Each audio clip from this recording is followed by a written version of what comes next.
Hello, my loves. I'm Ellie Frost, and I help people rapidly and radically heal and break free during and after narcissistic abuse. And I want to talk today about the female narcissist friend, right? Now, of course, I don't want to overcomplicate narcissism, right? Because there's a lot of information out there.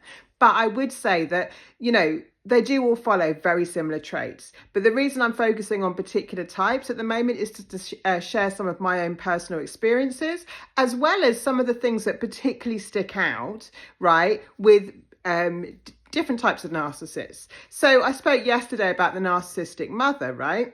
And the female narcissistic friend will share some of those qualities often, but what I've noticed in particular with female narcissist friends is, one, yes, they're very image conscious, often very much focused on their physical appearance, right? They'll use that physical appearance to their advantage, right? I've heard one, talk about how great she is at manipulating people and priding herself on that, knowing that, especially with her looks and things like that, she had a very grandiose opinion of her physical appearance. I would say more than. It kind of surprised me how great looking she thought she was. I'm not saying she wasn't attractive. I'm not trying to put her down. I'm just, her grandioseness really did come into how much better she thought she looked than everyone else. And she would be very vocal about that, right? But worse than that, these women will let you down. They will basically expect you to be there for them. I know that, a lot of this person's friends would say, well, I'm tired of picking up your messes and stuff. So they'll expect you to be there when you want them, to be their friend, to listen to them, to pick up their crap, whatever you can do for them, they're very interested in. But when it comes to supporting your needs, so what would we typically expect from a female friend? Well, a support, again, from anyone, but, reciprocity, a two-way relationship. It won't work like that with a female narcissist unless they're love bombing you, when they'll pretend to be your best mate. And I've also, and I've seen this with men and women narcissists, so it's not just on one sex or one gender, but they'll often inflate your role in the relationship as part of the love bomb. Now, remember what I teach. Love bombing does not have to be a big gesture. They don't have to have bought you a great big gift or done anything that you think is a great big thing. It's just when they pretend to be the person that you're looking for or want them to be in order to manipulate you and get you on the hook in this relationship. And we can talk about hooks in a minute. So, two of the narcissistic females I know, one said to me, oh, you're my best friend. The other one said, you're one of my best friends. You know that, right? And I barely knew these people. So, but again, at the time, it seems really flattering. And what else does that do? Well, it kind of put a role on me. Now, I've got a responsibility as one of their best friends. Even though I never agreed to be one of their best friends, I certainly wasn't receiving in return that level of friendship, right? So what you're going to find, this is what I find with the female ones, right? I've met a couple. One is they triggered me a lot, probably because of my own mother, and also because I didn't like the way that they dealt with things, because they'll always kind of brag narcissists. You know what I mean? And one of them in particular would talk about things that she'd done to other people. And I thought it was very morally devoid, like all narcissists are, but she was kind of proud of it, right? And that's a problem. Another problem is if you say the truth, right? And probably if you're here, you're like me, a truth seer and probably a truth teller, they will often discard you. They will literally dump you. They don't want to hear the truth. Narcissists are not interested in the truth most of the time, and a lot of them know what it is. But if you ever call them out, especially a female one, she's going to be very spiteful towards you. Either very spiteful or discard. That will cause the discard, right? Because and with male ones, it's not just female ones, but you'll notice it with women, I think, because it tends to be a lot quicker, right? I think, in my experience, but it doesn't have to be. So they won't want to hear the truth. They'll want you to agree with them, which all narcissists do, right?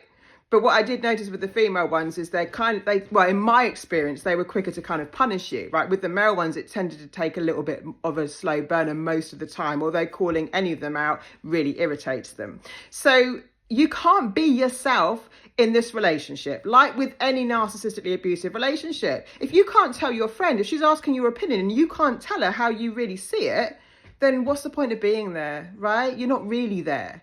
You're just being a prop. You're being an object, like narcissists objectify you as possessions to what they want to hear. So again, like all narcissists, they want you to stroke their egos.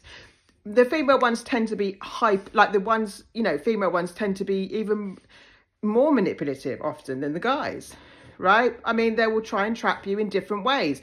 I've heard them try and get pregnant by people who didn't want to get pregnant with them. Things like that, right? Because they can put you in a trap. Now, men do it as well. The male narcissist will trap you financially, physically, move you in really soon. You know what I mean? They all put their hooks in. They all do the same things. It shows up in the same ways, actually, a lot of the time.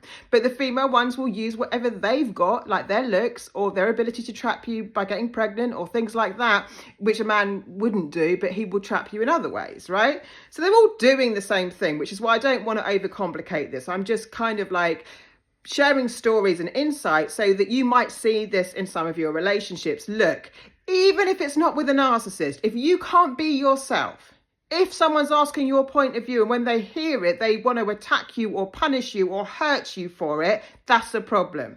If someone's values seem corrupt, this is off, this is off. Do you want to be around morally corrupt people? Are those people going to be nice to you overall? No, they're going to use you for what they want from you, which is your energy, your time, your compassion, your empathy, your support, your resources, right? So narcissistic women, what I've seen them do is things, just things like they're not very nice to their friends. They'll let them down the whole time. You can't rely on these people. But I mean, it's not just women specific, but I'm just, let's talk about the ones I've known. They've left women in bad situations, abandoned them when they need them most. But then when the female narcissist needs you, you bet she wants you to be there. She's going to want you to be there on the phone. She's going to want you to be there in person. She's going to want you to help her out. She's going to play the victim like all narcissists do. But women will use whatever they've got specifically to them, to be vulnerable and, to get you to bail them out. But they're all the same narcissists, right?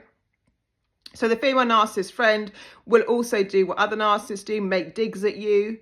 Yeah, if they do something nice, it'll often come with a dig or like an undercurrent, that ickiness of stuff. Even if they give you, and I've heard from my clients, where the female narcissist, and it could be a male, I'm not saying it's women only, but the female narcissist has given a gift, but it was a gift that the person, and men do this as well, right? It was a gift that the person wouldn't want, and they knew that, and it wasn't practical or useful to them or anything to do with them. I've felt that with both male and females, where they've done, like, maybe they've given you a gift to try and look good, but there's an undercurrent to it because they know it's got nothing to do with you. It's nothing that you would even want, right? I mean, things like that, and then you don't want to say anything because you don't want to be ungrateful.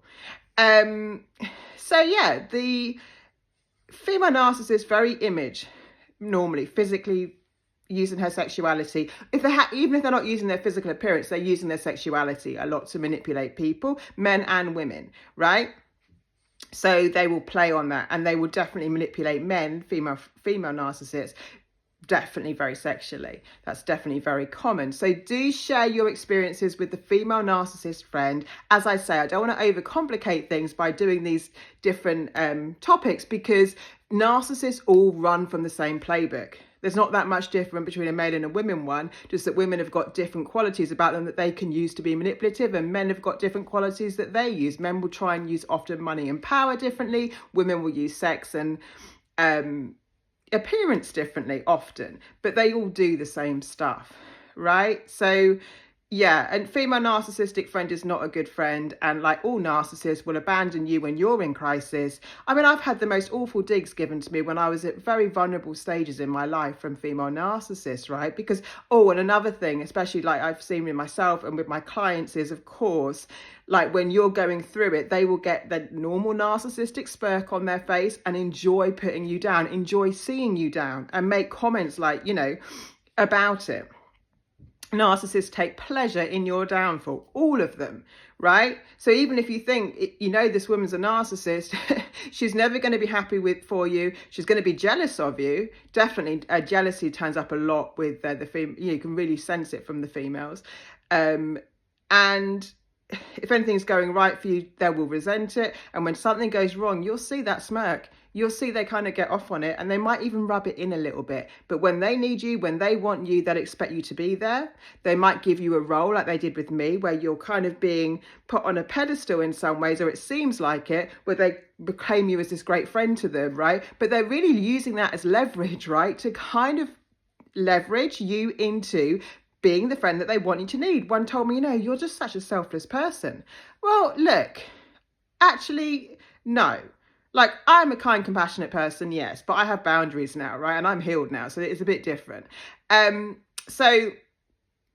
that's the role she was assigning to me. I'm the selfless one. I'm the doormat. I'm the one that should just listen and listen and listen and, be there for her. But if I have any needs, if we've arranged to do something, if there's something that they were supposed to do, you can bet, like, she'll drop it like it's hot, right? When it suits them. They're not going to be there for you. You can't rely on them. Like with all narcissists, be very careful about disclosing too much personal information when you realize who and what they are. They will be using tactics to manipulate you. They're not a good friend. And if you can't be yourself in a relationship, then what are you doing there? Lots of love, guys. I'll speak to you soon.